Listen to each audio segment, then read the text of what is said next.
Sexe, business et politique. C'est une arme redoutable. Une arme qui faciliterait la signature de contrats.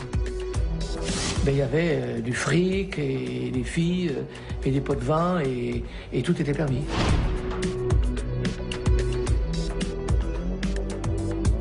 Ils craquent tous. Alors autant en profiter. Autant leur donner ce qu'ils veulent. Une arme secrète qui peut provoquer des scandales. Témoignages inédits qui éclairent l'affaire Dominique Strauss-Kahn sous un autre jour. Je trouve ça plutôt sympa quoi, de pouvoir côtoyer quelqu'un comme Monsieur Strauss-Kahn d'une façon aussi intime. Strauss-Kahn, il voulait une relation consentie avec la fille. Une arme qui permettrait d'acheter les hommes de pouvoir ou de ruiner des réputations. Quel genre de client vous aviez ? Riche et célèbre. Celui qui contrôle le sexe contrôle le monde. Paris, Genève, Los Angeles, New York, Moscou.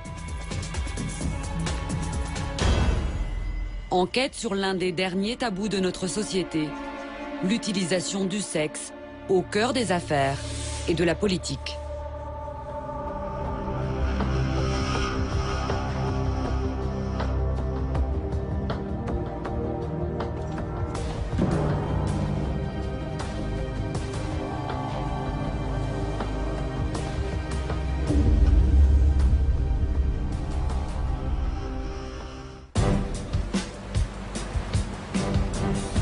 Genève, mars 2012. Le mondial de l'automobile. 260 exposants dont tous les plus grands constructeurs du monde. En 10 jours, plus de 700 000 visiteurs vont venir admirer les derniers modèles présentés. Sur les stands, des dizaines de commerciaux tentent de séduire les particuliers et les entreprises qui veulent renouveler leur flotte automobile. Une clientèle en majorité masculine. Alors tout est fait pour les séduire. Des cylindrées rutilantes, de jolies hôtesses. Dans les allées, la propriétaire du Vénusia, une maison close du centre-ville, est venue faire de la pub pour son établissement avec 2 de ses prostituées. Les hommes, quand ils viennent dans ce genre d'endroit, ils sont l'esprit beaucoup plus ouvert. Ils ont un esprit, ils peuvent être beaucoup plus captifs à ce qu'on peut leur montrer ou leur dire. L'objectif de Lisa et de ses prostituées, c'est de convaincre des visiteurs du salon, souvent en déplacement loin de chez eux, de passer le soir au Vénusia pour prendre du bon temps. Bonjour, vous avez ma carte éventuellement, avec mon numéro personnel derrière. Ah oui. Ah bah oui, ouvert tout le temps. 24 heures sur 24, 7 jours sur 7, 365 jours sur 365 jours. Bon, On passe ce soir alors. tout à l'heure, tu pars par là, s'il te plaît.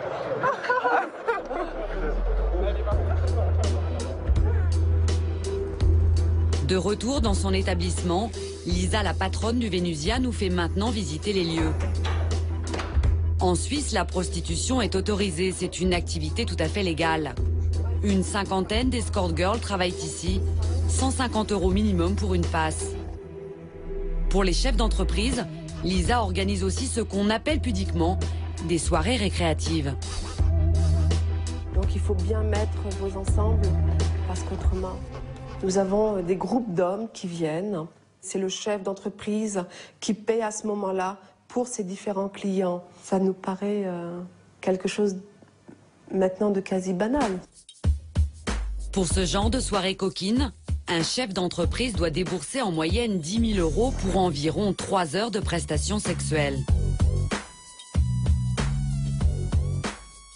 Mais le chef d'entreprise qui vient organiser une soirée ici, ce qu'il veut en priorité, il veut l'anonymat, il veut la discrétion totale. c'est quelque chose qui pourra avoir ici. Parce qu'une fois que nous avons fermé l'étage, qu'ils occupent l'étage, il n'y a plus personne qui vient. Donc ils peuvent traîner dans les couloirs, ils peuvent aller de chambre en chambre. Et là, la discrétion est totale, l'anonymat reste total pour eux. Dans 3-4 minutes, l'anonymat, car quand le sexe invite dans le monde du business, la discrétion est fondamentale, surtout s'il y a des contrats à la clé.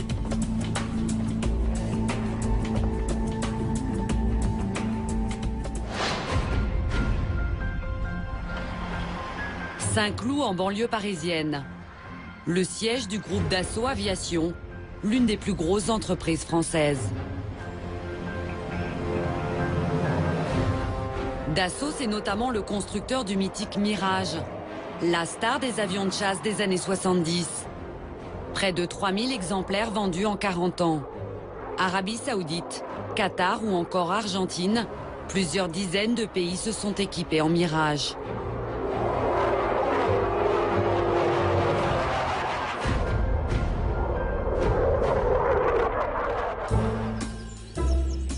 Dans la région de Niort, nous allons rencontrer l'un des anciens cadres de Dassault qui a contribué à cette réussite industrielle. Entre 1970 et 1990, Michel-Jacques Chasseuil était chargé des ventes à l'international. Aujourd'hui à la retraite, il va nous dévoiler les astuces qu'il employait avec ses collègues pour convaincre les clients potentiels de Dassault d'acheter des avions ou des pièces de rechange. Première technique, les inviter dans les meilleurs restaurants et commander les crus les plus prestigieux.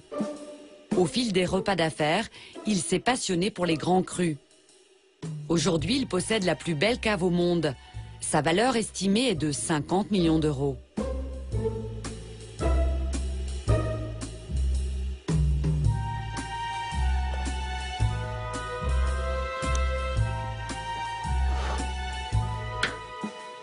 Château Ozone, Château Margaux, Château Latour, Mouton Rothschild, Lafite Rothschild. Tout ça, c'est des caisses de vin, 15 000 euros la caisse. Tous les Pétrus depuis 1914. Voilà, Magnum, double Magnum, Jéroboam, Impérial de Pétrus, voilà, le fameux Impérial. Il y en a que 6 pour le monde entier, ça vaut 50 000 euros. Pour faire des affaires, cet ancien cadre de Dassault ne se contentait pas de régaler ses clients avec des vins d'exception.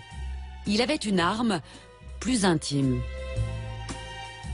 Quand ils avaient bien bu et qu'ils étaient en pleine forme, là on commençait à parler contrat et on rentrait au bureau et ils signaient les contrats, voilà. On se servait de ce qu'ils aimaient, à savoir les grands restaurants et les grands vins. Et le soir, de charmantes call girls, comme on disait. Des call girls, en clair, des prostituées. Dans les années 70, le groupe Dassault décroche un gros contrat. Il vend plusieurs dizaines de Mirages à l'Afrique du Sud. Voilà, le Mirage 2000, voilà, c'est vendu à l'Afrique du Sud. Dans la foulée de ce contrat, les Français cherchent à vendre aux Sud-Africains des pièces de rechange. À la manœuvre, Michel-Jacques Chasseuil. Il va accepter de nous montrer les photos d'un repas d'affaires qu'il avait organisé en 1975 à Paris pour séduire les Sud-Africains. Voilà. On est en train de, vous voyez, on est en train de travailler. Je suis en train de travailler. Je discute, je parle d'avion. Mais là, je suis là, vous voyez. Et on m'écoute. Je sais qu'on m'écoute. Vous voyez, je discute beaucoup encore avec les mains. Et puis je leur vends des avions, là. Je travaille. Voilà. Ce jour-là, le cadre de Dassault doit convaincre les militaires sud-africains de débourser plus de 3 milliards de francs, 500 millions d'euros, pour des trains d'atterrissage ou des radars de rechange pour leur nouveau Mirage. Chacun sait que dans ces contrats particuliers, effectivement, d'armement, ben, il y avait du fric et des filles et des pots de vin et tout était permis. Tout était permis. En quoi le fait de payer des prostituées de luxe et de les offrir à vos clients, ça vous permettait de vendre plus d'avions ou plus de missiles? Parce qu'on sait très bien, chez chaque homme, il y a un cochon. Quand on avait affaire à un commandant, un colonel de ces armées de l'air des pays étrangers, lui, quand il arrive à Paris, c'était quoi? C'était s'éclater. Donc, bien bouffer, bien boire, et puis des filles. C'était systématique. Alors, c'était devenu une coutume. Et si on ne leur fournissait pas de filles, eh bien, le lendemain, dans la signature du contrat, elle était ronchon, ils tergiversaient sur les rondelles, sur les pièces détachées, bon, on s'engueulait, il y avait tout quelque chose. Par contre, s'il avait passé 8 jours d'une manière extraordinaire avec le soir des prostituées avec une nuit extravagante, quand il arrivait le matin, elle était en pleine forme, ah, merci beaucoup, c'était sympa, et puis voilà, et on commençait à parler et on rendait, voilà. Ça faisait partie du maillon, ben, on lui avait fait plaisir, il nous renvoyait l'ascenseur. Est-ce qu'aujourd'hui, vous pensez qu'on paye toujours des prostituées de luxe pour permettre de signer des contrats? J'en suis sûr, j'en suis persuadé, puisque je connais des ex-collaborateurs, je connais des sociétés, amis, avec qui je bois des grands vins, et qui me disent que voilà, que ça existe toujours. Ils vous disent quoi? Ben, ils me disent, hier, ça y est, on a fait un bon coup, on avait un client étranger, on lui a balancé une fille, et puis voilà, on a vendu pour tant de millions. Il y a toujours ces call girls de luxe, à 3 000 € la nuit, bien sûr, très cher, mais pour une société qui vend des millions d'euros, c'est pas... En France, le fait de payer une prostituée à un client est pourtant interdit. C'est considéré comme du proxénétisme. Peine encourue, 7 ans de prison et 150 000 € d'amende. Nous avons demandé une interview au groupe dirigé par Serge Dassault, mais ils n'ont pas souhaité répondre à nos questions.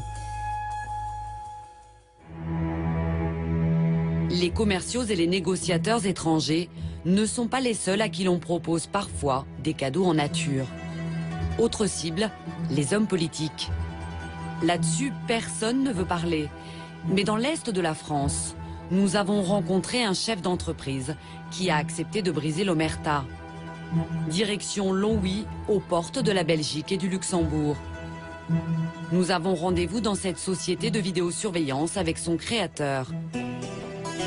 André Mazzoleni a lancé la boîte en 1986. Elle emploie 600 salariés. Il vient de se retirer des affaires et c'est aujourd'hui son fils qui gère l'entreprise. Pour équiper des villes avec ces systèmes de vidéosurveillance, il faut répondre à des appels d'offres. Selon la loi, ce sont des commissions composées d'élus qui choisissent les entreprises. Alors pour s'attirer leur bonne grâce, André Mazzoleni avait sa technique. Alors comment on fait pour convaincre des élus de vous appuyer lorsqu'il y a du business à faire? On les invite à déjeuner, on les invite à passer des après-midi créatives. Et l'élu, s'il s'amuse bien et qu'il a bien rigolé, bon, bah, ça facilite beaucoup de choses. Il y a 7 ans, il a même ouvert au Luxembourg un bar avec des hôtesses en tenue légère pour y emmener ses clients. Ce club est aujourd'hui fermé, mais il s'apprête à en ouvrir un autre, cette fois-ci en Belgique.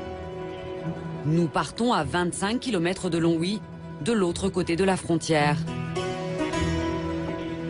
Les décorateurs se concentrent sur les derniers détails à quelques heures de l'ouverture. Bienvenue au Vénus. Ça avance? On sera prêt demain? On va essayer de faire un endroit classe, hyper classe, où il y aura tout de la restauration au reste. Dans le plaisir, bien entendu. Alors voilà, il nous fait les galaxies. C'est superbe. Qu'est-ce que vous en pensez de ça? Je suis au sol à faire ça. C'est du travail d'art. Donc ça va bien dans... J'ai dit une connerie, dans le sexe. Ah bon? Ben, les gens seront heureux ici, ils seront la tête à l'air. On est un peu des docteurs du business, des endroits comme ça, voilà. On les aide, quelque part. C'est ça. Pourquoi est-ce que c'est intéressant pour les businessmen de faire leurs affaires dans ce type de cabaret? C'est hyper important pour les gens. D'avoir de la bonne compagnie à table. Des belles hôtesses d'accueil qui servent, c'est bien. Mais elles sont là pour agrémenter une soirée, c'est tout. Ça veut dire qu'il n'y a pas de relation sexuelle? Devant nous, il n'y aura jamais de relation sexuelle. Maintenant, s'il y a affinité avec le client, c'est leur problème. Mais ça ne se passera pas ici. Ça sera, ils vont chez eux, ils vont chez le client, s'il est tout seul, dans la bagnole, ils vont où ils veulent. À l'hôtel, il y a assez d'hôtels dans le coin. Mais ici, ça, on ne verra pas ça. Ah, Victor, ramène tout par là-bas, ici, les fauteuils. Selon lui, les filles permettraient de gagner du temps lors des gros contrats. Il a 5 ans. Et racontez-moi, par exemple, un contrat que vous avez réussi à signer avec un élu. Ah ouais? Oui, non, oui, il y en a plein. Allez-y. Il y a eu des élus où il y avait en négociation des gros marchés, de l'ordre de 400 000 à 500 000 €, pour équiper tout en vidéosurveillance. Hein, bon, les clients là, il fallait les accrocher. On n'était pas tellement intimes au départ. À l'arrivée, on a été très intimes et puis ils ont signé chez nous. Sans le cabaret, ça aurait été beaucoup plus difficile. Ça aurait été des mois et des mois de négociation. Qu'avec un cabaret, ça négocie tout de suite. C'est con à dire, mais la femme, c'est la ruine de l'homme. C'est, voilà, tout simplement. Faut pas affronter les choses en face. Ils craquent tous. Alors autant en profiter. Autant leur donner ce qu'ils veulent. S'ils aiment bien, on leur donne. Pourquoi? Pour notre entreprise, faire vivre nos gens à nous, on a besoin de marcher comme ça. Faut donner de l'emploi, faut donner du travail à nos employés. Donc moi, je suis prêt à aller en enfer pour leur donner du boulot, pour les garder, mes employés. Donc c'est pas moi qui ai inventé le système, j'ai pas inventé la poudre. Je me sers du système.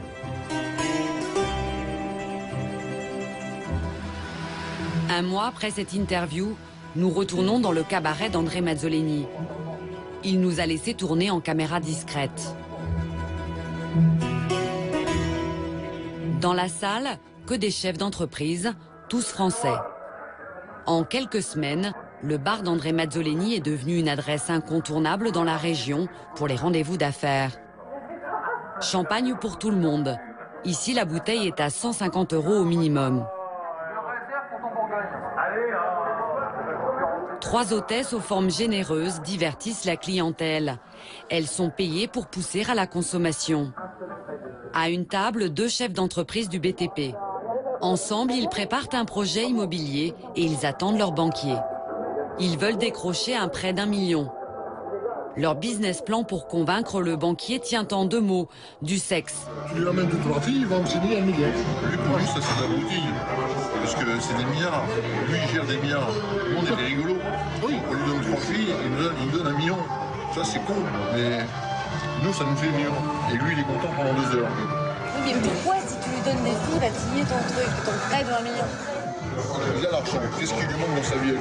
Il a une femme, il a des enfants, il a une Porsche, il a une maison. Qu'est-ce qui lui manque? Sa femme, il la touche plus. Parce qu'il lui a fait 3 gosses et que madame, elle en a rien à foutre. Elle lui pompe son pognon tous les mois. Qu'est-ce qui lui manque? Du sexe. À certains moments, la vulgarité n'a pas de limite. Les chefs d'entreprise utilisent l'arme du sexe avec cynisme et un mépris total pour ceux qu'ils corrompent. Tu sais, là, on est 25, 26. Je sais dans ma tête, il faut que je sorte presque 100 000 € de salaire. Si je suis obligé de les donner 30 buts à un connard pour qu'il me donne 1 million, que je puisse mourir dans les salariés, je le ferai. Dans cet univers de corruption, comme dans l'économie classique, le client est roi. Ça peut être aussi des hommes, parce que j'ai aussi connu des hommes qui voulaient des hommes. Je me suis retrouvé à Paris, à aller au Georges V avec 2 mecs, bras dessus, comme un abruti, à payer de l'addition. T'as payé combien, toi? Moi, le jour-là, j'ai payé 3 millions, parce qu'ils sont restés tous les 2 la nuit. Pour avoir un contrat. 3 millions et demi. Tu te rends compte? Mais est-ce que toi, ça te gêne? Évidemment, ça me gêne. Ça me gêne, mais on a 48 familles à nourrir chaque mois. Donc c'est un besoin. J'arrête et on va tous au chômage. Ce jour-là, nous n'avons pas croisé d'hommes politiques au Vénus. Pour comprendre comment certains chefs d'entreprise utilisent l'arme du sexe avec les élus, retour à Paris. Chaque année se tient le Salon des maires à la porte de Versailles. Plus de 800 exposants présentent tous les produits et les services qui peuvent intéresser les élus locaux. Ici, on trouve de tout. Des panneaux de signalisation lumineux, des radars pédagogiques, des appareils pour nettoyer les rues, des voitures de police municipale et des écrans géants. En 2012, 25 000 élus locaux sont passés par ce salon. Très présents, les géants du BTP. Industriels et élus se croisent sur les stands dans une ambiance conviviale. Alors, est-ce que ça marche? Est-ce que ça attire les maires, le baby-foot? Ah non, très bien. Ça marche bien, le baby-foot? Les jeunes, nous sommes jeunes, c'est normal, nous sommes habitués au baby-foot. Alors, est-ce que ça vous donne envie de travailler avec Eiffage? Bien sûr, mais c'est une entreprise première mondiale. Autour d'une coupe de champagne, il arrive qu'on parle business et certains contrats se chiffrent en millions d'euros. À 19 h, le salon ferme ses portes. Mais pour certains, la journée n'est pas tout à fait finie. Cette filiale du groupe Bouygues invite des élus à un spectacle de Liane Folly au Paradis Latin. Dans le monde d'aujourd'hui, c'est pas que le travail, toujours que le travail. Il y a quelques petits moments où on peut s'échapper et après ça tisse un lien, une convivialité entre nous. Autre genre de distraction, un club de striptease parisien organise chaque année 3 soirées des mères. Une jeune femme en petite tenue avec une écharpe officielle. L'invitation du Penthouse annonce la couleur.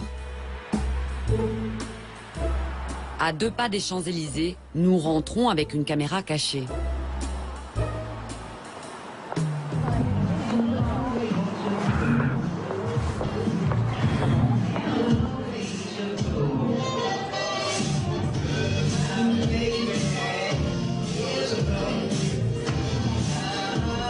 Deux danseuses à moitié nues font le spectacle. Très vite, nous tombons sur un maire de Haute-Savoie. On ne s'est pas rencontrés au Salon des maires aujourd'hui. Je sais pas, votre visage me dit quelque chose, on y a passé la journée. Donc, Ah, vous y étiez? Vous êtes maire? Alors qu'est-ce que vous venez faire là, vous êtes maire? On a eu des invitations au Salon des maires. Et alors?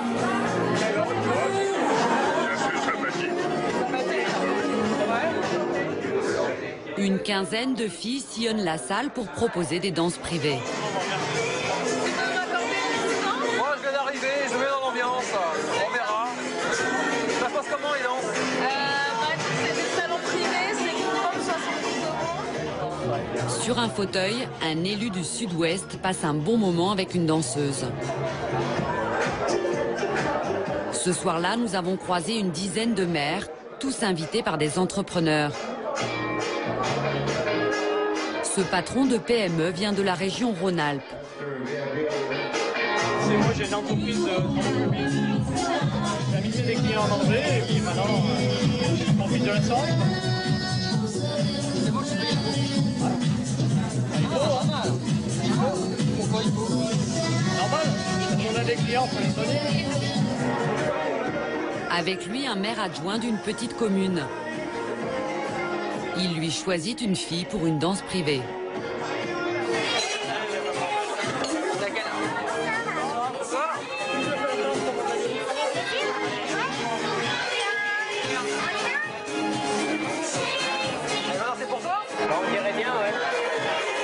Le maire adjoint s'esquive, direction le sous-sol. En attendant, nous continuons l'interview. Ça t'a coûté combien là? 100 et quelques euros. Et t'as quoi pour trouver là? Ouais, t'as une danse qui dure 2 minutes, mais elle te met la chatte à la gueule. Là, il va être heureux.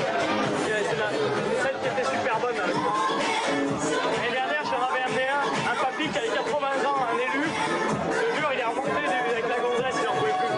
Il dit putain, ça fait 30 ans que ça m'est pas arrivé, j'en peux plus. C'est génial. Et 2 mois après, j'ai une putain de commande de 200 000 €. Là. Belle commande.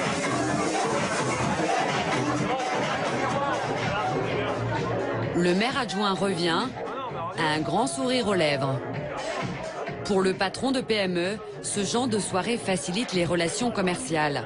Il n'a aucun état d'âme. Et tes clients potentiels, ils apprécient ce genre de... Ah ouais, carrément, là, ils sont aux anges. Tu vois, en général, tu commences par là, tu vois que le gong, s'il a envie d'y aller, tu l'emmènes au bordel. Aujourd'hui, à force de sortir des élus locaux, le petit patron connaît tous les bons plans de Paris. Ici, tu peux pas toucher les filles, tu peux rien en faire, là. Tu les ramèneras jamais chez toi. Là. T'as beau dire, tu leur donnes 10 000 € par soir, elles n'ont rien à foutre. Et après, il y a une autre boîte qui s'appelle le Pierre Bar. Là, par contre, tu peux les ramener à l'hôtel. Tu peux attendre 5 h du matin. Tant que la boîte n'est pas fermée, tu ne fermes pas chez toi. Ça coûte cher la soirée? Moi, chaque fois que je viens là, j'en ai pour 500, 2 000 € à chaque fois. Pour payer, il utilise sa carte bleue d'entreprise. Le nom du Penthouse Club n'est pas mentionné sur les facturettes. Discrétion assurée. Cette petite soirée récréative n'apparaîtra jamais dans la comptabilité. Tu payes la carte bleue pour aller prendre une danse avec une fille, c'est marqué sport bar dessus. Donc, il n'y a pas écrit en gros que c'est un club de striptease. Non.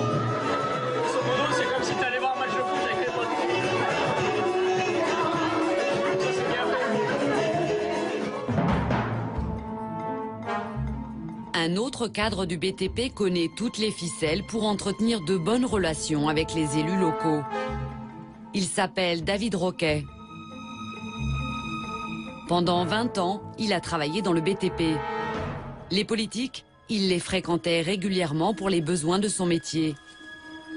Jusqu'au jour où il s'est retrouvé au centre d'une affaire explosive. Un scandale énorme, mêlant sexe et politique. Le plus gros scandale du genre en France, l'affaire DSK. Avant cette affaire, David Roquet dirigeait depuis 7 ans les Matériaux Enrobés du Nord, une société de 80 salariés installée dans le Pas-de-Calais. L'entreprise est une filiale du groupe Eiffage, l'un des leaders européens du BTP. Eiffage, 70 000 salariés, des bureaux dans 13 pays, un chiffre d'affaires avoisinant les 15 milliards d'euros en 2011. À son actif, le grand stade de Lille en 2012 ou le viaduc de Millau en 2004. À cette époque, avec sa filiale, David Roquet ne pilote pas des chantiers aussi prestigieux, mais il négocie en permanence avec les élus locaux. Ses projets, des trottoirs, des routes ou des parkings de supermarchés. À Paris, il profite des événements montés par sa maison mère pour faire du relationnel. Donc Eiffage organisait chaque année au Paradis Latin, donc Eiffage privatisait le Paradis Latin au moment du Salon des maires. Donc le Salon des maires, c'est une manifestation qui présente les produits pour équiper les communes, donc les maires s'y rendent, et le but de cette soirée est de, je ne vais pas dire rabattre, mais presque, d'inviter un maximum d'élus pour occuper le Paradis Latin. Dans nos métiers, on nous disait souvent, il faut sortir vos clients, il faut sortir vos clients. Jusque-là, une soirée très classique. Jusque-là, une soirée très classique, oui.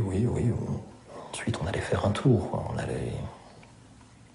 Il y avait quelques bars à hôtesse dans la capitale, je ne sais pas s'il y en a encore, mais on allait faire un tour dans ces bars. Avec quelques clients qui pouvaient être intéressés, clients ou invités. Ça peut être des élus, ça pouvait être... Oui, des élus, des donneurs d'ordre, Selon lui, de nombreux cadres du BTP emmènent même leurs clients dans des bordels en Belgique. Ce serait un secret de polichinelle. Dans le métier des travaux publics, dans lequel j'étais depuis 20 ans, j'ai toujours entendu mes patrons parler de ça. Leur carrière n'était faite que de ça. C'était le concours de celui qui irait le plus en Belgique, de celui qui saurait sortir tel client, tel élu.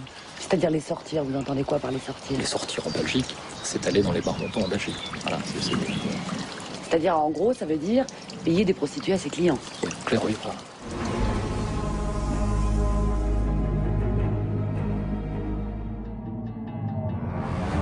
À quelques kilomètres du Pas-de-Calais, Tournai, en Belgique.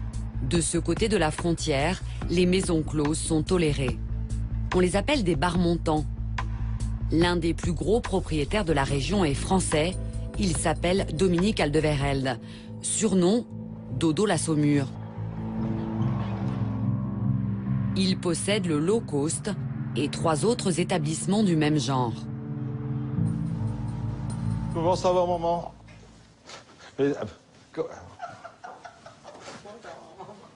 Quoi? Elle rigole comme si je l'appelais pas maman en général. Je t'appelle pas maman? Tous les jours. Voilà. Donc c'est maman. Maman, c'est Béatrice Legrain, alias Béa, une ancienne prostituée devenue sa compagne. Depuis 20 ans qu'il fait ce métier, Dodo a vu défiler beaucoup de Français. Ici, c'est 80% de sa clientèle. Ben voilà, vous êtes dans une chambre. Il emploie une vingtaine de prostituées. 100 € la passe. On trouve un miroir pour visualiser les ébats. Et on trouve la logistique, c'est-à-dire de la crème, un godemiché, des instruments pour des gens qui ont des gros appétits. La vie de Dodo et Béa va croiser celle de David Roquet en janvier 2009. C'est à ce moment-là que pour ce cadre d'Eiffage, tout va basculer. L'une de ses connaissances, Un certain Fabrice Pachkovski lui parle de Dominique Strauss-Kahn. À l'époque, DSK est président du Fonds monétaire international, le FMI. C'est l'un des hommes les plus puissants du monde. Thank you, Rodrigo, for having made everything easy. Dominique Strauss-Kahn, je l'ai rencontré par l'intermédiaire d'une connaissance lensoise, Fabrice Pachkovski. Et il parlait de temps en temps de Dominique Strauss-Kahn, donc à un moment donné, on parle en disant voilà, je connais bien M. Strauss-Kahn, c'est un copain. Donc bon, c'est bien, tu connais Dominique Strauss-Kahn, ok, bon, moi je connais le pape, et puis voilà, quoi. Et puis donc un jour, il m'a dit, écoute, si ça t'intéresse, je rencontre régulièrement. Et je te cache pas que les restaurants, les sorties, les trajets, ça me coûte un peu de sous. Pour une boîte comme FH dans laquelle tu es, ça pourrait être intéressant à un moment donné de connaître un homme politique haut placé. Fabrice Pachkovski propose à David Roquet une rencontre avec DSK, mais il a une petite condition. Et Fabrice me dit, écoute, ce serait pas mal que tu sois accompagné d'une présence féminine.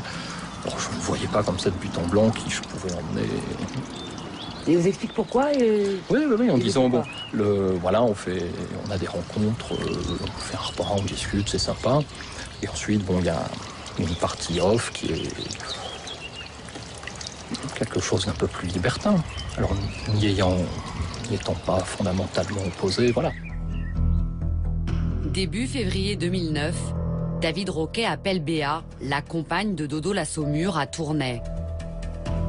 Il lui demande une fille pour le rendez-vous avec DSK, qui est fixé au 19 février, 10 jours plus tard.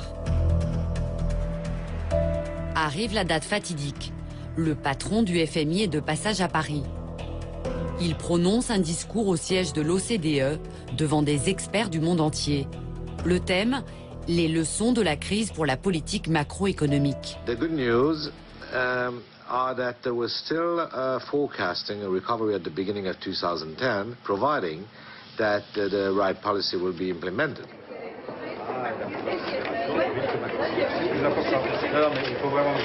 Merci, à bientôt, monsieur Strauss-Kahn. À l'heure du déjeuner, DSK est attendu dans un resto chic, à côté de l'Arc de Triomphe, le bien nommé l'Aventure. Il y retrouve Fabrice Pachkovski, Béa, une prostituée, et David Roquet qui rencontre DSK pour la première fois. Dominique Strauss-Kahn arrive.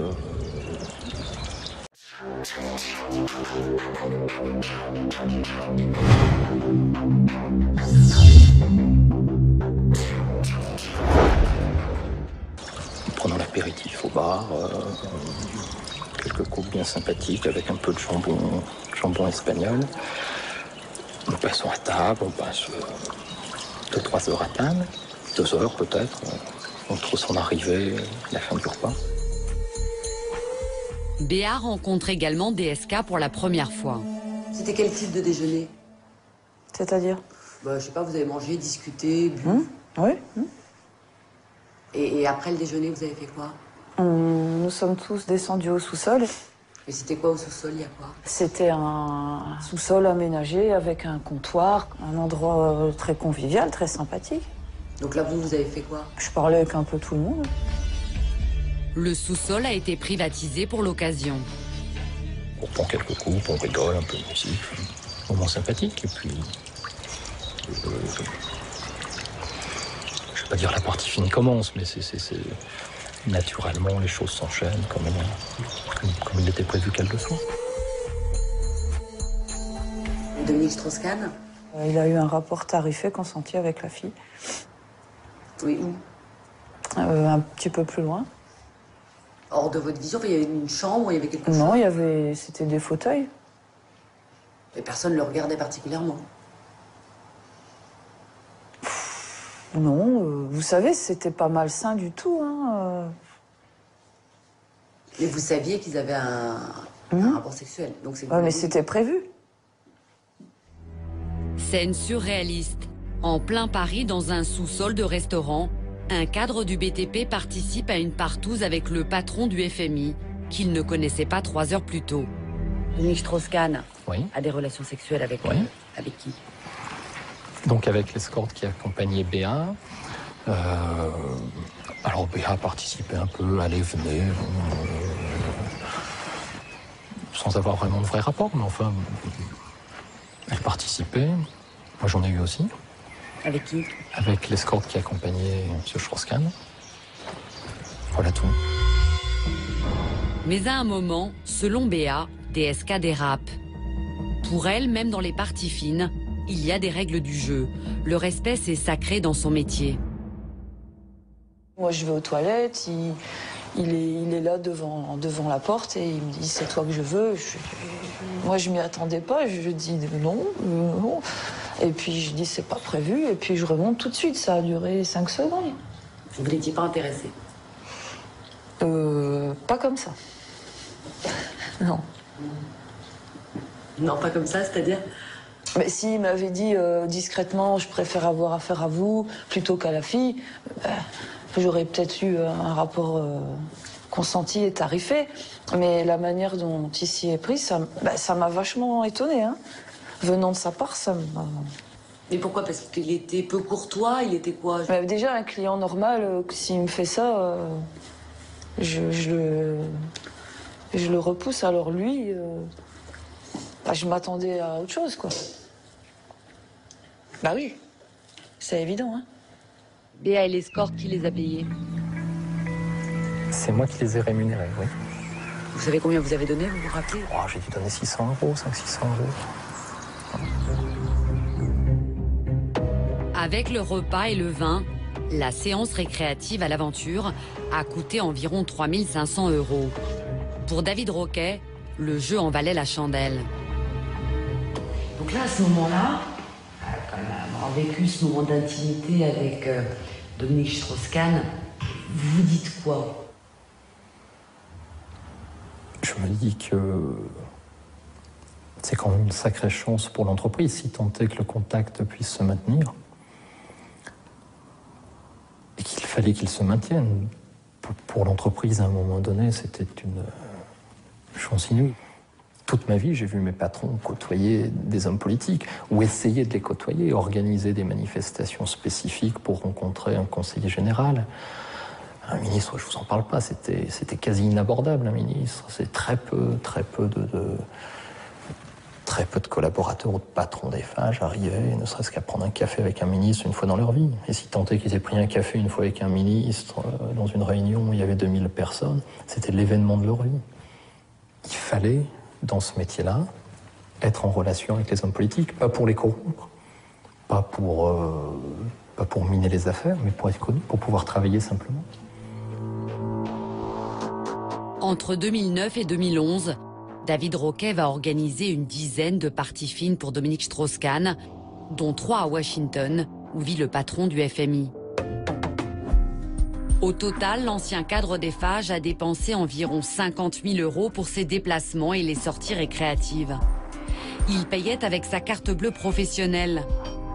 Pour lui, c'était des rendez-vous d'affaires. Il transmettait les factures à son entreprise, qui remboursait les frais.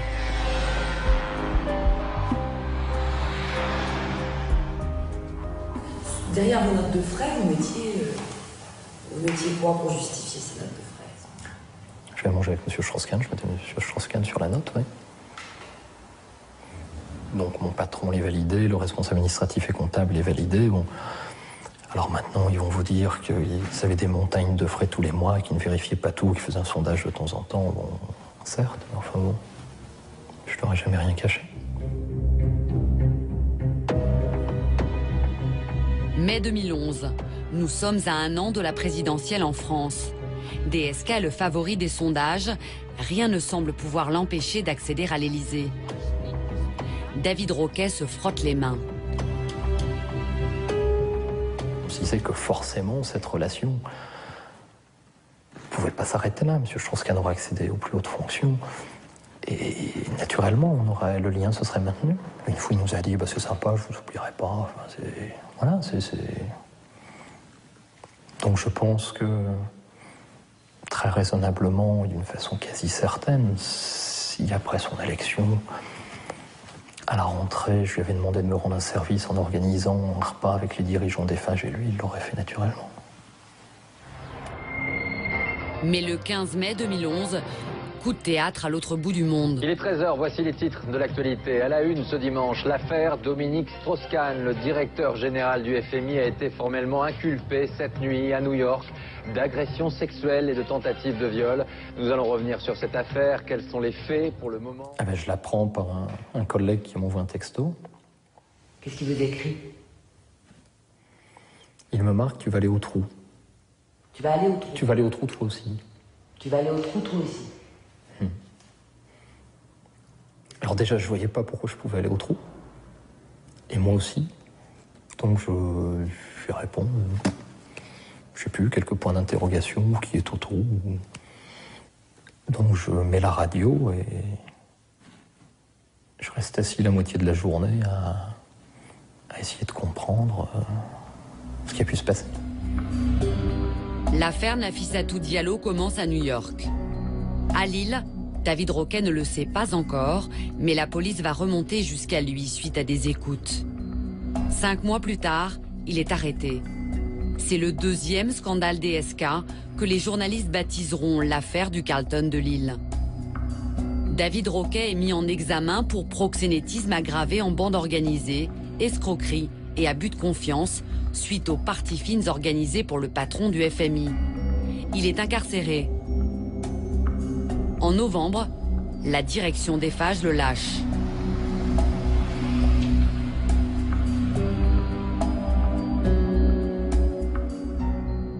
Cette affaire est une affaire David Roquet, c'est pas une affaire Eiffage. Nous avons pris des sanctions et aujourd'hui l'enquête suit son cours. Et je rappelle à vous toutes et tous qu'à aucun moment et par personne le groupe Eiffage est attaqué.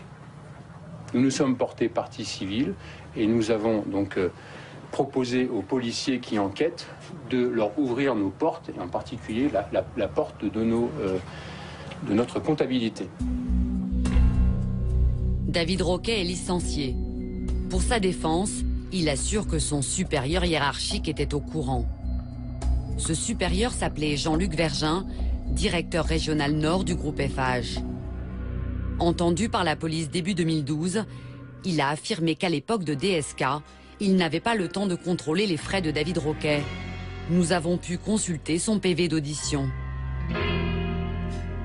J'avais 1 heure tous les mois pour signer toutes les notes de frais. Je ne vois pas comment j'aurais pu vérifier 600 fiches. Comment voulez-vous que je vérifie fiche par fiche si cette dépense était justifiée ou non? De son côté, David Roquet maintient que Vergin savait qu'il payait des soirées coquines à DSK. Je l'informais du fait que j'avais de nouveaux rendez-vous avec M. Strauss-Kahn et que dans la foulée des rendez-vous et des repas qu'on pouvait avoir, il y avait une partie récréative. C'est-à-dire qu'il y avait des filles et des relations sexuelles. Oui. Vous l'avez dit à votre supérieur hiérarchique. Entendu. Que vous disait votre supérieur hiérarchique lorsque vous teniez au courant de ces rendez-vous avec Dominique Strauss-Kahn et notamment des relations sexuelles qui se produisaient lors de ces rencontres? Il me disait il faut continuer. Je lui posais la question parfois, c'est vrai que c'était des frais. Ceci étant, c'était pas une part énorme du budget, c'était 10%. Et il me disait bah oui, il faut continuer. Ah oui. Pour Eiffage, à un moment donné, ça pourrait être intéressant. Il disait ça? Oui. Au dernier voyage, je me souviens, juste avant Washington, je lui ai reposé la question en disant bon, qu'est-ce que t'en penses? Faut continuer? Il m'a dit bah oui, il faut pas s'arrêter en si bon chemin, ou faut pas s'arrêter maintenant. Ah oui. Bien sûr, il savait tout. Il me posait même la question de savoir s'il prenait du Viagra ou pas, et là, bon, je lui ai répondu que j'en savais rien. Mais il m'a dit à son âge, il doit en prendre, il n'y a pas de raison. Qui dit la vérité? Pour le savoir, nous allons tenter de rencontrer Jean-Luc Vergin. Au Touquet, dans le nord de la France, l'ex-directeur régional nord du groupe Eiffage est propriétaire d'une villa dans ce quartier, à quelques centaines de mètres de la mer. Mais Jean-Luc Vergin n'est pas à son domicile. Finalement, nous réussissons à nous procurer son numéro de téléphone portable. Allô? Oui. Oui, bonsoir, monsieur Vergin. Oui. Oui, bonsoir. Nous interrogeons Jean-Luc Vergin sur les affirmations de David Roquet. Il m'a dit qu'il vous avait posé la question avant son dernier voyage à Washington, alors qu'il était chez vous au Touquet, dans votre résidence secondaire, qui vous avait demandé je retourne à Washington, qu'est-ce que t'en penses? Est-ce qu'il faut que je continue avec DSK, etc. Il me dit que vous lui avez répondu, bien sûr, faut pas s'arrêter en si bon chemin. Écoutez, quand on vous dit, vous êtes dirigeant de l'entreprise, que quelqu'un de chez nous connaît peut-être le futur président de la République, il faudrait quand même être idiot pour dire, laisse tomber, tu arrêtes de le voir. Bon, on ne peut pas non plus cracher dans la soupe, c'est dire, quelqu'un a la possibilité de connaître un futur président de la République, même vous, madame, vous l'auriez fait. Je pense que le jeu, comme je le voyais, moi, le jeu, il en valait un peu la chandelle. En revanche, Jean-Luc Vergin nie catégoriquement avoir été mis au courant que les invitations de DSK cachaient souvent des parties fines. Vous dites que vous ne saviez pas qu'il y avait des parties fines. Mais non, pas du tout. Comment vous voulez que je le sache? Il ne vous l'a pas raconté, David Roquet ne vous l'a pas raconté. Mais jamais, je ne l'aurais pas laissé faire, c'est clair. Nous avons pourtant retrouvé au Touquet un ami de Vergin, cadre dans le milieu du bâtiment, qui le fréquente depuis des années. Selon lui, au sein d'Eiffage, la plupart des collaborateurs de Roquet savaient qu'il payait des parties fines à DSK. L'homme ne sait pas que nous enregistrons la conversation. C'est vraiment un secret policier parce que tous ses collaborateurs, tout le monde était au courant. Hein. Ils en parlaient librement. Hein. Ah oui, puisqu'on en discutait oui, ça faisait partie des conversations rigolotes. Contacté à propos de cette affaire, le patron du groupe Eiffage, Pierre Berger, n'a pas souhaité répondre à nos questions. Fin 2011, Jean-Luc Vergin a aussi été licencié par Eiffage. Il sera également mis en examen pour complicité d'escroquerie et complicité d'abus de confiance. Dodo Lassaumur et Béa, sa compagne, sont mis en examen pour proxénétisme aggravé en bande organisée. Fabrice Pachkovski, lui, il a été pour proxénétisme aggravé en bande organisée, escroquerie et abus de confiance, tout comme David Roquet. Il risque jusqu'à 20 ans de prison et 3 millions d'euros d'amende. En 2014, un procès DSK devrait se tenir à Lille. L'ancien président du FMI est mis en examen pour proxénétisme aggravé en bande organisée. Lui aussi risque jusqu'à 20 ans de prison et 3 millions d'euros d'amende. Pour sa défense, il affirme qu'il ignorait que les filles que lui fournissait Roquet étaient des prostituées.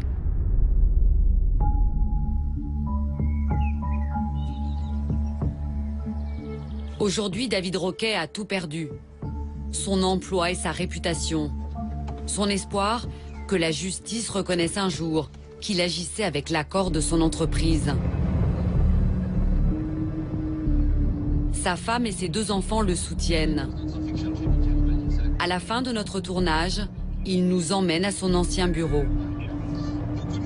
C'est une route que j'ai faite pendant 16 ans, la même. Et c'est la première fois que je la reprends vraiment, quasiment 1 an après. Et qu'est-ce que vous ressentez? C'est horrible. J'ai l'impression d'être passé là hier. J'ai l'impression d'aller au boulot, là. J'ai d'ailleurs encore les clés de mon bureau sur mon trousseau de clés. Je ne sais pas pourquoi je ne les ai pas virées. Ils sont là. Mon bureau, la porte d'entrée de l'entreprise. J'arrive pas à les jeter. J'arrive pas. J'ai l'impression qu'un jour, ils vont me rappeler, peut-être.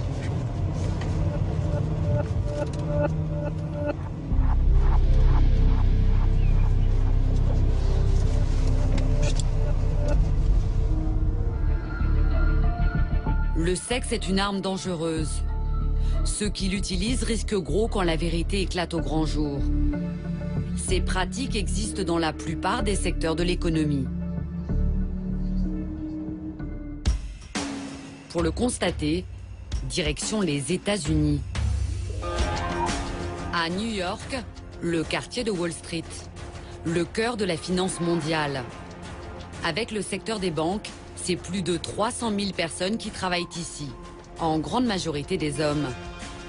Dollars, investissement à risque et grosse pression. Plus au nord, sur la 33e rue, le Rick's Cabaret. Le rendez-vous préféré des traders. Ici, on peut déjeuner à midi ou dîner le soir en regardant des stripteaseuses. Le prix du repas est abordable, autour de $20. le club se rattrape sur les bouteilles d'alcool à 400 $. Comme toujours, les filles sont là pour pousser à la consommation. Des clubs comme celui-ci, il en existe des dizaines à Manhattan. Mais il est très rare de pouvoir y filmer. Ken Sistrunk, le directeur de l'établissement, a exceptionnellement accepté de nous entrouvrir ses portes.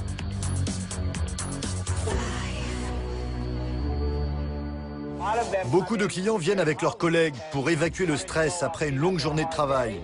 Vous savez, le marché financier, ça monte, ça descend. En tout cas, il ne faut pas faire de faux pas. Et d'autres viennent ici pour distraire leurs clients, parce qu'ils ont du chiffre à faire et parce qu'ils doivent trouver de nouveaux clients. Comme en France, des chefs d'entreprise peuvent payer des danses à leurs clients. 100 € les 10 minutes pour une prestation à la table.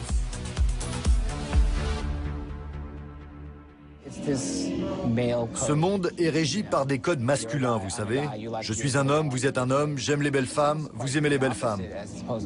Le fait qu'ils partagent cette intimité, qu'ils le fassent les uns devant les autres, ça induit de la proximité. C'est une expérience commune, un moment de plaisir partagé. Et à partir de là, la confiance s'instaure. Ce pacte, Ashley y a participé des centaines de fois. Elle a 36 ans et elle est stripteaseuse dans un établissement similaire au Rix. Elle est très lucide sur son rôle de petit cadeau entre hommes. Si les hommes se retrouvent entre eux dans un club de striptease, c'est comme s'ils partageaient désormais un secret. Ça crée un esprit de camaraderie. Il y a une loyauté qui s'instaure. Vous pouviez le sentir? Oui, bien sûr, ça se voit tout de suite. Ils se tapent dans la main et disent des choses du style « Je suis tellement content que tu m'aies amené ici, mais ne le dis surtout pas à ma femme. » Il a quand même sa tête enfouie entre mes seins et il lui dit « Ne le dis pas à ma femme » ou « Il faudra que je te tue » ou des choses comme ça. Et bien entendu, cette complicité, ça aide à conclure des contrats. C'est bon pour le business. C'est arrivé souvent que des hommes d'affaires me disent « Tu m'as aidé à conclure ce contrat, tape-moi dans la main. » Au Rix, les filles se trémoussent seins nus, mais comme dans tous les établissements qui ont pignon sur rue, les clients sont soumis à un code de bonne conduite. Nous avons des règles très strictes ici. On ne peut pas tout tolérer. Parce que nous devons respecter la loi. Alors les relations sexuelles sont interdites. On doit aussi faire en sorte que les filles n'aillent pas trop loin. Parce que parfois, elles se lâchent. Elles sont tellement à leur performance, à ce qu'elles font, ce qui est vraiment bien. Mais parfois, vous sentez que tout à coup, ça peut déraper. Même si la plupart des filles savent s'arrêter à temps, il faut que ça reste de l'amusement. Et si quelqu'un ne respecte pas nos règles, nous le mettons dehors.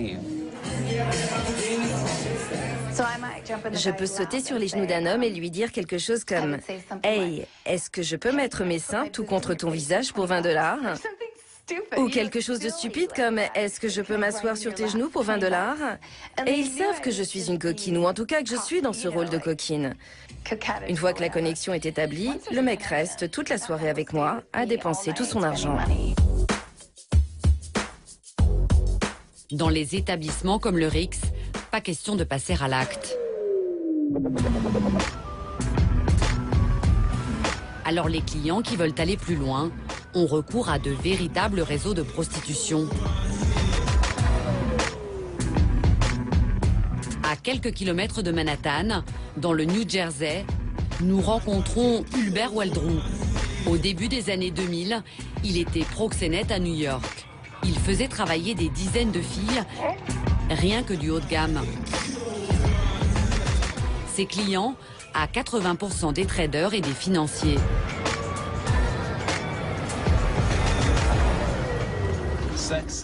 Le sexe fait vendre. Et même quand il ne fait pas vendre, il vous aide à vendre. En 2006, il a fait 1 an de prison pour proxénétisme et blanchiment d'argent. Aujourd'hui, Ulber Waldrou est retourné à ses premières amours, la peinture. Mais il n'a pas oublié le stress de son ancien business.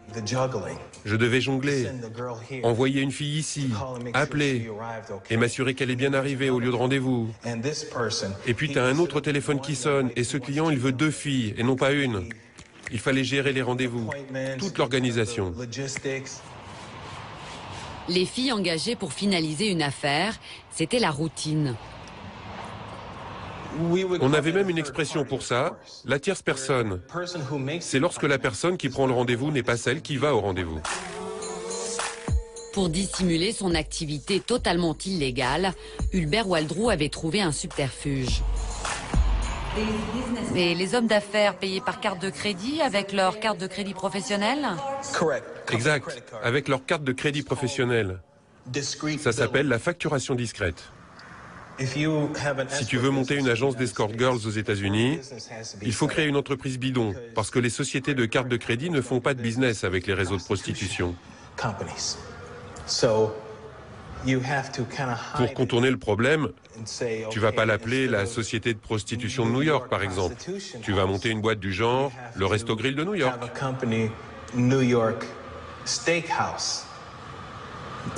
Et votre société s'appelait comment?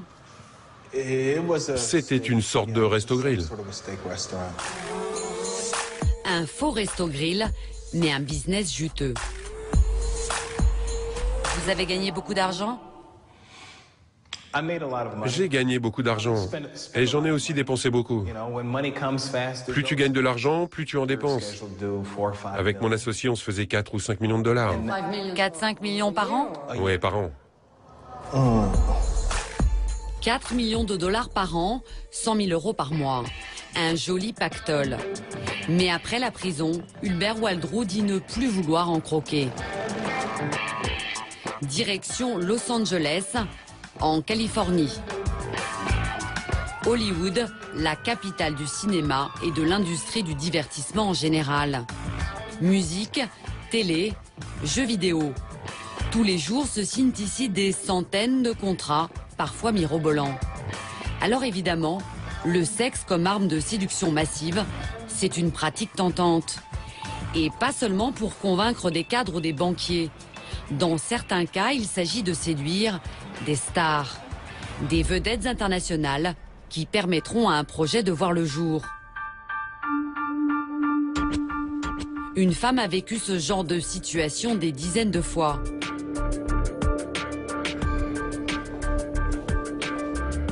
Une sublime villa avec piscine qui surplombe Los Angeles.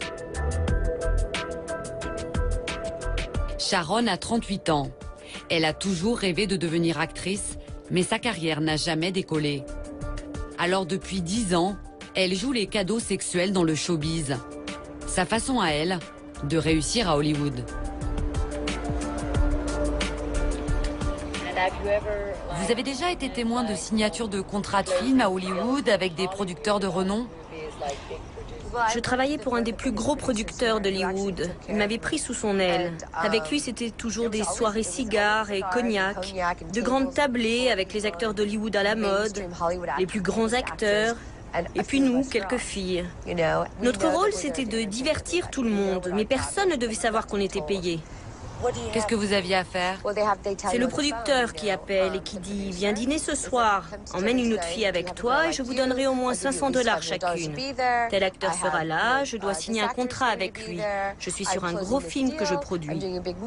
Et surtout, sois discrète. » Quand ce producteur organisait ce type de soirée, vous couchiez avec des acteurs? Bien sûr, j'étais là pour ça. C'était notre mission, on faisait tout ce qu'ils nous demandaient.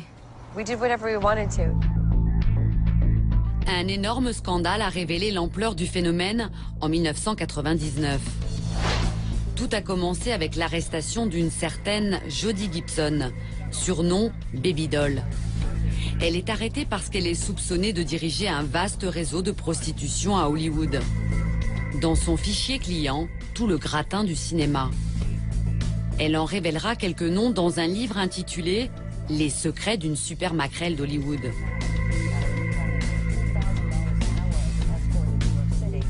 Ben Affleck, Bruce Willis, Sylvester Stallone ou encore Charlie Sheen.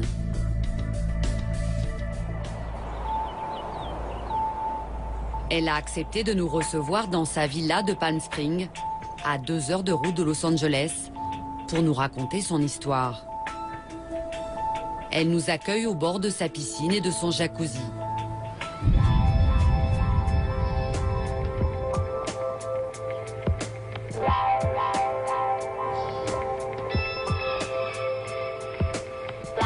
Tout a commencé en 1985.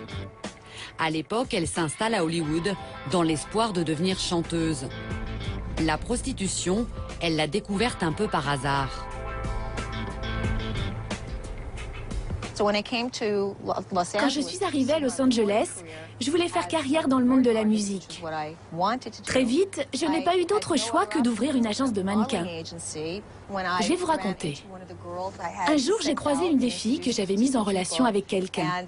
Elle était au volant d'une Mercedes décapotable, toute neuve.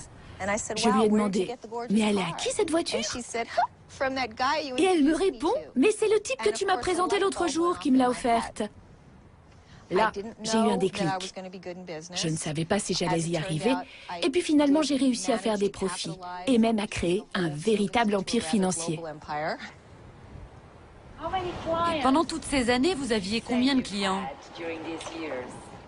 J'avais 1000 clients et 300 filles. C'était quel genre de clients? Riches et célèbres. Vous gagnez beaucoup d'argent? Bien sûr. Vous diriez combien par an? $1 million par an. Donc c'était un business d'$1 million. C'est un bon business? Oui, mais si c'était si simple, tout le monde le ferait. Baby Doll a été condamnée à 3 ans de prison pour proxénétisme. Aujourd'hui, elle a quitté le business et elle est revenue à ses premières amours, la chanson. À 50 ans passés, elle rêve toujours de percer et de cartonner enfin avec un tube.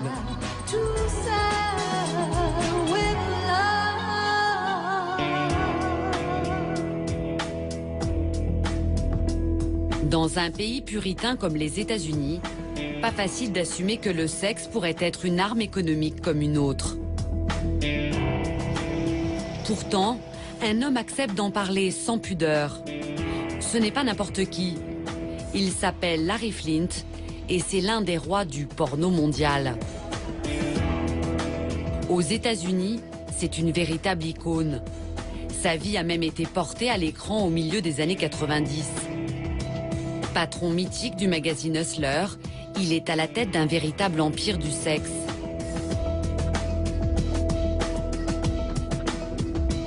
Il nous reçoit dans son bureau, ambiance boudoir Renaissance, dans le plus pur style kitsch américain. Devenu paraplégique à la suite d'un attentat, il est cloué dans un fauteuil roulant en or massif. Il assume utiliser des prostituées pour boucler ses affaires avec des clients. Est-ce que vous avez déjà payé des escortes à des clients pour signer des contrats? Ah oui, bien sûr. Donc si on fait des affaires, on doit fournir des filles. Je dirais que si tu veux faire du business et être compétitif, bah oui, bien sûr. Et vous, personnellement, est-ce que vous connaissez des producteurs à Hollywood qui payent des escort girls à des acteurs? Ils font ça tout le temps, tout le temps. En fait, bien plus que moi. Larry Flynt n'est pas seulement un homme d'affaires redoutable. C'est aussi un lobbyiste politique engagé aux côtés des démocrates. Il a farouchement défendu Bill Clinton lors du scandale Lewinsky. Son cheval de bataille, la dénonciation de l'ordre moral qui règne dans son pays. Avec certains de ses amis politiques, il procède comme avec ses clients. Et là encore, il assume. J'ai eu affaire à un homme politique que je connais bien, un poids lourd. Un jour, il vient et il me dit « Je veux une masseuse ». Je savais très bien où il voulait en venir. Mais lui ne voulait pas dire « je veux une pute ». Alors il a dit « je voudrais une masseuse ». Je lui ai envoyé la fille. Elle était tout sauf une masseuse. Mais pourquoi avoir payé une prostituée à cet homme politique? Vous attendiez quelque chose en retour? C'est une de mes relations privilégiées au Congrès américain. Si jamais j'ai besoin de savoir ce qui se décide à Washington sur une affaire particulière, je l'appelle et j'ai l'information. Celle qui fournit les filles à Larry Flynt s'appelle Olivia. Une vraie pro, il lui fait toute confiance. J'utilise la même depuis 5 ans. Elle est géniale. Et elle a des filles sublimes qui sont très professionnelles. Et quand je dis professionnelles, pour moi ça veut dire qu'elles n'ont pas l'air de vulgaires prostituées. C'est des filles très classe. La patronne du service d'escorte que vous utilisez, vous pensez qu'elle accepterait de me parler? Je vais voir. Merci.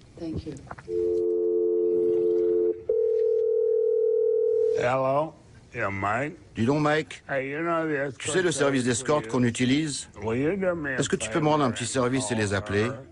Et demander à Olivia si elle accepterait de faire une interview avec une chaîne française.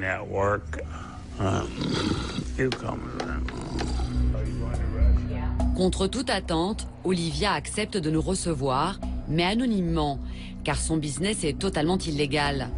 En Californie, elle risque jusqu'à 6 ans de prison pour proxénétisme. Elle dit avoir 16 filles dans son catalogue, toutes triées sur le volet. Son petit plus, une discrétion absolue. Car à Los Angeles, les stars sont sans cesse traquées par la presse à sensation. La révélation d'une relation tarifée peut torpiller une carrière. Souvenez-vous de Hugh Grant, surpris en fâcheuse posture avec une prostituée sur la voie publique. Le scandale a failli briser sa carrière. Pour éviter à ses clients ce genre d'humiliation, Olivia exige de ses filles une confidentialité totale.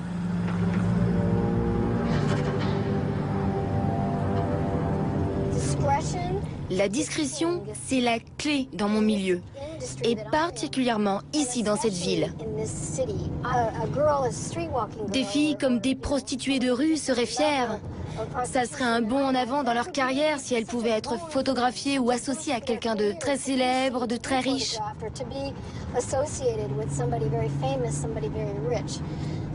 Mais moi, ce que j'offre, c'est exactement le contraire. La discrétion la plus totale. Et puis mes filles n'essayent pas de se faire mettre la bague au doigt. C'est la dernière chose qu'elles veulent. Elles n'essaient pas non plus d'obtenir un rôle dans un film ou de signer un contrat de disque. Dès que je vous dis un mot, je me sens coupable parce que je n'ai jamais raconté tout ça ouvertement et certainement pas devant une caméra. Son business lui rapporte 13 000 € par mois. Ses filles sont payées 400 € de l'heure pour leurs prestations sexuelles, plus les pourboires. Et parfois, en prime, de somptueux cadeaux offerts par des clients.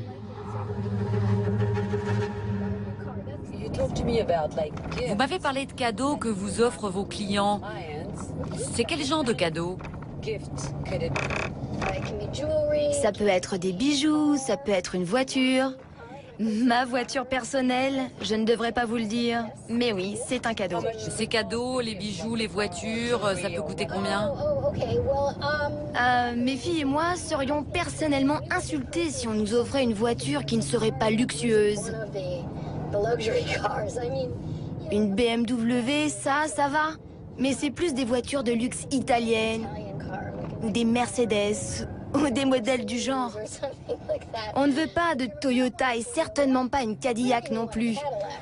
Ok, non, nous ce qu'on veut, ce sont des voitures de luxe, tape à l'œil et prestigieuses. Pour les prostituées de luxe, en apparence, c'est la belle vie. Mais Sharon, l'actrice embauchée dans les soirées coquines des producteurs, a perdu ses illusions. Elle n'a jamais osé avouer à ses enfants son véritable métier. Vous aimez ce style de vie? Vous savez, parfois je ne l'aime pas et parfois je l'adore. Je suis comme toutes les femmes, je veux de l'amour. Je ne veux pas être la petite chose de quelqu'un qu'on laisse de côté quand on a fini. Je voudrais être la moitié de quelqu'un. À force d'être traité comme moins que rien, tu finis par perdre ton âme. C'est pas si facile alors. C'est très dur. Dans ce monde d'argent, de sexe et de pouvoir, les secrets intimes peuvent aussi servir d'armes pour détruire des adversaires.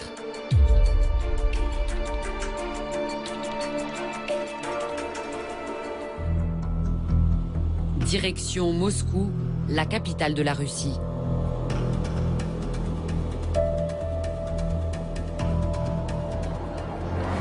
Ici, en 2010, un scandale sexuel de grande ampleur secoue le pays. Tout commence avec cette incroyable vidéo diffusée sur Internet.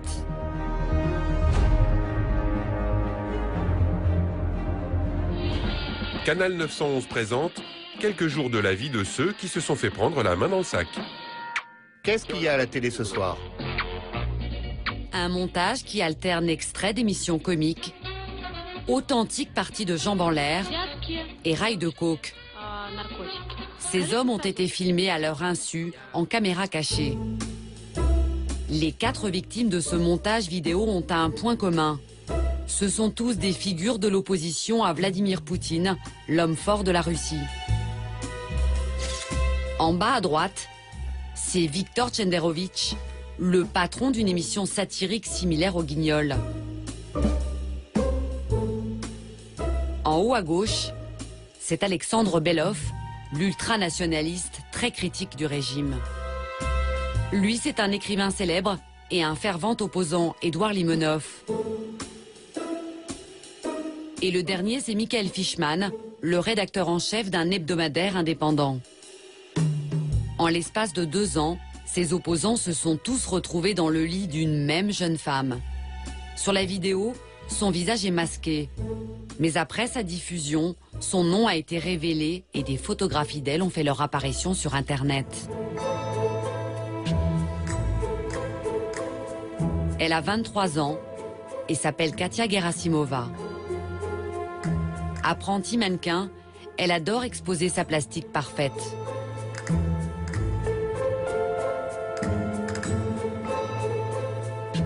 Pour en savoir plus, nous sommes allés à la rencontre des victimes de ce guet-apens sexuel. Nous retrouvons le satiriste Viktor Chenderovitch dans un parc du centre-ville de Moscou. L'homme est célèbre dans son pays, notamment parce qu'il a créé les Guignols de l'info version russe. Un programme qui rassemblait jusqu'à 80 millions de téléspectateurs chaque semaine. Le satiriste prenait un malin plaisir à ridiculiser Vladimir Poutine. Vladimir Vladimirovitch, vous avez été formidable. On vient de m'appeler. Votre taux de popularité a atteint 130%.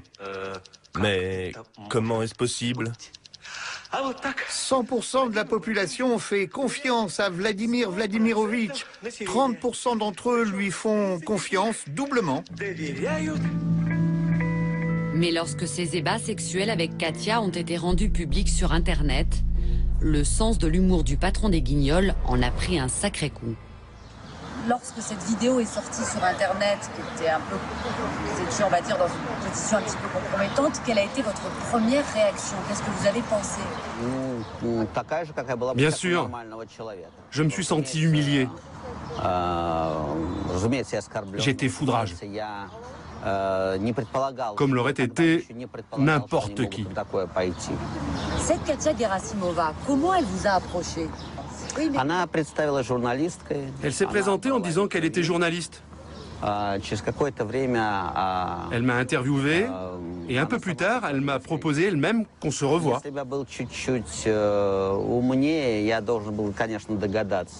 Si j'avais été un peu plus intelligent, j'aurais bien sûr dû me rendre compte que ce n'était pas pour rien.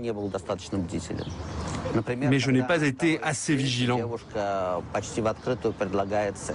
Par exemple, lorsque dès le 2e rendez-vous, cette jeune femme m'a ouvertement proposé du sexe, il me semble que là, c'est mon orgueil qui a parlé.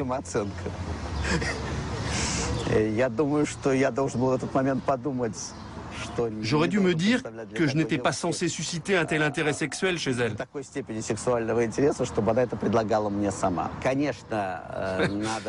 Faut bien sûr dire que ce qui s'est passé est une preuve qu'à ce moment-là, je ne pensais pas beaucoup avec ma tête.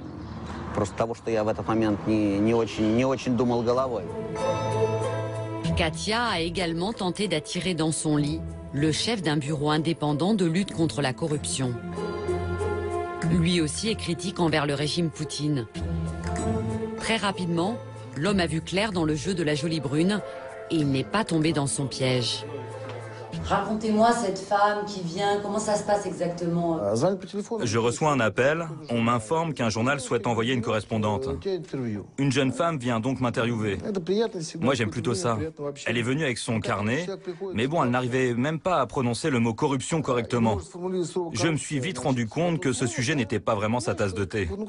Je me suis aussi rendu compte que ce n'étaient pas mes réponses qui l'intéressaient, mais plutôt l'attitude que j'affichais vis-à-vis d'elle. Et puis quand une jeune fille te dit que tu es intelligent, qu'elle est en admiration, ça veut dire qu'elle veut te soutirer de l'argent ou autre chose. Katia a également réussi à faire perdre la tête à l'ultranationaliste Alexandre Belov. En Russie, il est célèbre pour ses diatribes publiques contre Poutine.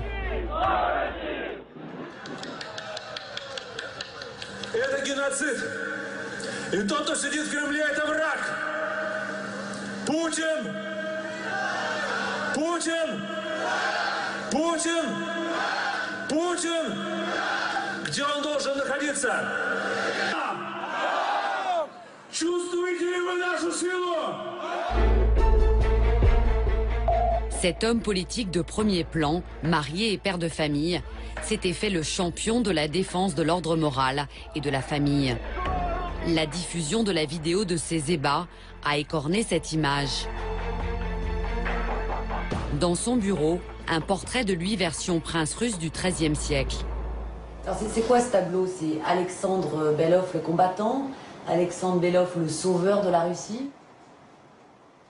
C'est l'homme dangereux. Avant d'accepter de nous rencontrer, l'homme avait pris quelques précautions. Après le scandale Katia, il est devenu plus que méfiant. Nous sommes sur nos gardes. Vous avez bien dû vous en apercevoir. Et j'ai d'ailleurs moi-même vérifié vos téléphones et si votre chaîne de télévision existait réellement avant de vous accorder un entretien.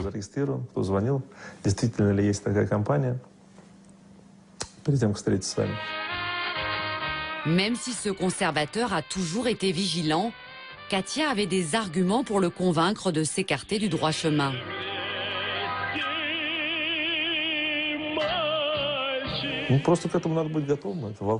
C'est vrai que je ne m'étais pas préparé à ça. Et c'est vrai que je n'ai pas pu ou pas su renoncer au charme d'une séduisante jeune fille. Oui, c'est comme ça. Pour lui, aucun doute, le piège dans lequel il s'est jeté à corps perdu a été minutieusement préparé. On connaissait mes itinéraires, les restaurants que je fréquentais, le type de fille qui me plaisait, la façon dont il fallait m'aborder. Elle s'est d'ailleurs faite passer pour une journaliste qui sollicitait mes conseils en tant que juriste. Voilà comment ça s'est passé. Et puis un jour, elle est réapparue par miracle à l'endroit où je me trouvais. Ce qui veut dire que derrière tout ça, il n'y avait pas qu'elle, mais toute une équipe.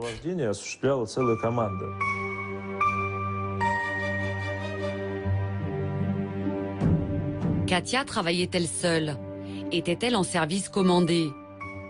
L'opération guet-apens sexuelle qu'elle a conduite s'est étalée sur près de 2 ans, entre 2008 et 2010. Alors qui tirait les ficelles? En parlant avec les victimes, nous nous sommes rendus compte que pour piéger ses cibles, Katia la tentatrice avait à sa disposition au moins 5 appartements dans différents quartiers moscovites.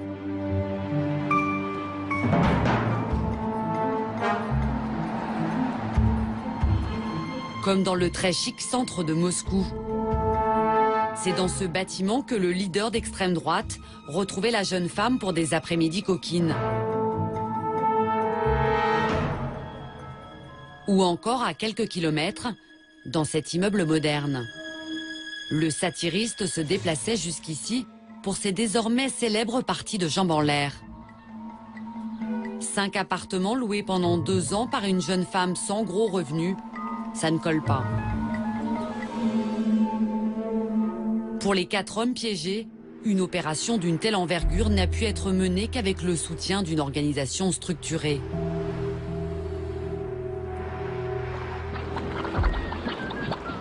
Dès la diffusion de la vidéo sur Internet, le patron des Guignols de l'info, Viktor Tchenderovitch, en est persuadé. C'est une basse vengeance politique. Ce qui vous est arrivé, ça a été organisé par qui? Il est évident que ce ne sont pas des amateurs. Ils ont du personnel, des moyens techniques onéreux. Il faut avoir un budget conséquent. Un individu ne pourrait pas se le permettre. C'est forcément le gouvernement qui a organisé ça. Donc pour vous, c'est clair, c'est signé de la main du régime Poutine. Il y a un dicton qui dit « Il n'est pas poli de soupçonner quand tu es parfaitement sûr ». Ils ont fait ça pour montrer que ceux qui sont contre Poutine sont des dépravés, des marginaux, et que par contre, ceux qui soutiennent Poutine sont des gens bien, sous tout rapport.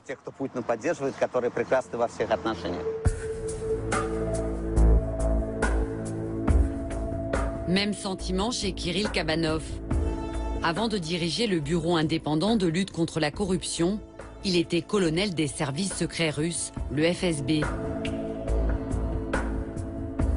Et pour lui, les scandales sexuels, c'est leur marque de fabrique.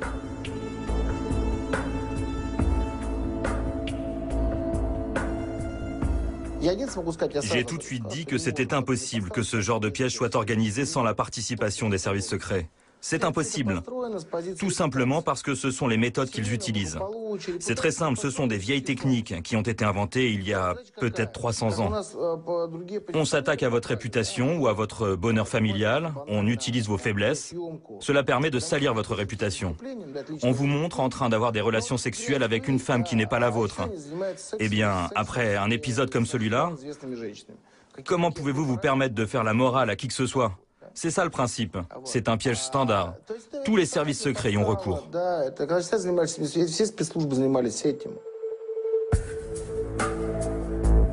Vladimir Poutine, ancien cadre des services secrets russes, serait-il derrière toute cette affaire comme l'affirment ses adversaires? Les bureaux du FSB sont abrités dans les anciens locaux du KGB. Malgré nos demandes, ils ont refusé de nous accorder une interview.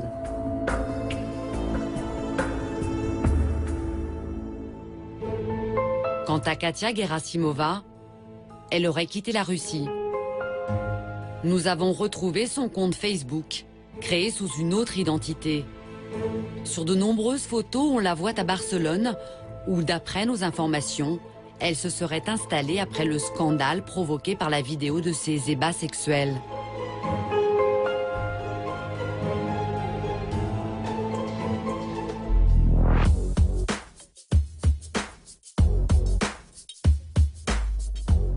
Affaire Katia Gerasimova, affaire Babydoll ou encore affaire DSK, ce genre de scandale est finalement très rare. L'utilisation du sexe comme arme de corruption est l'un des secrets les mieux gardés du monde des affaires et de la politique. Un secret honteux et immoral. Un secret banal aussi. Le plaisir pour les hommes, l'humiliation pour les femmes, ravalés au rang d'objets, au rang de petits bonus, de moyens de paiement et de monnaie d'échange.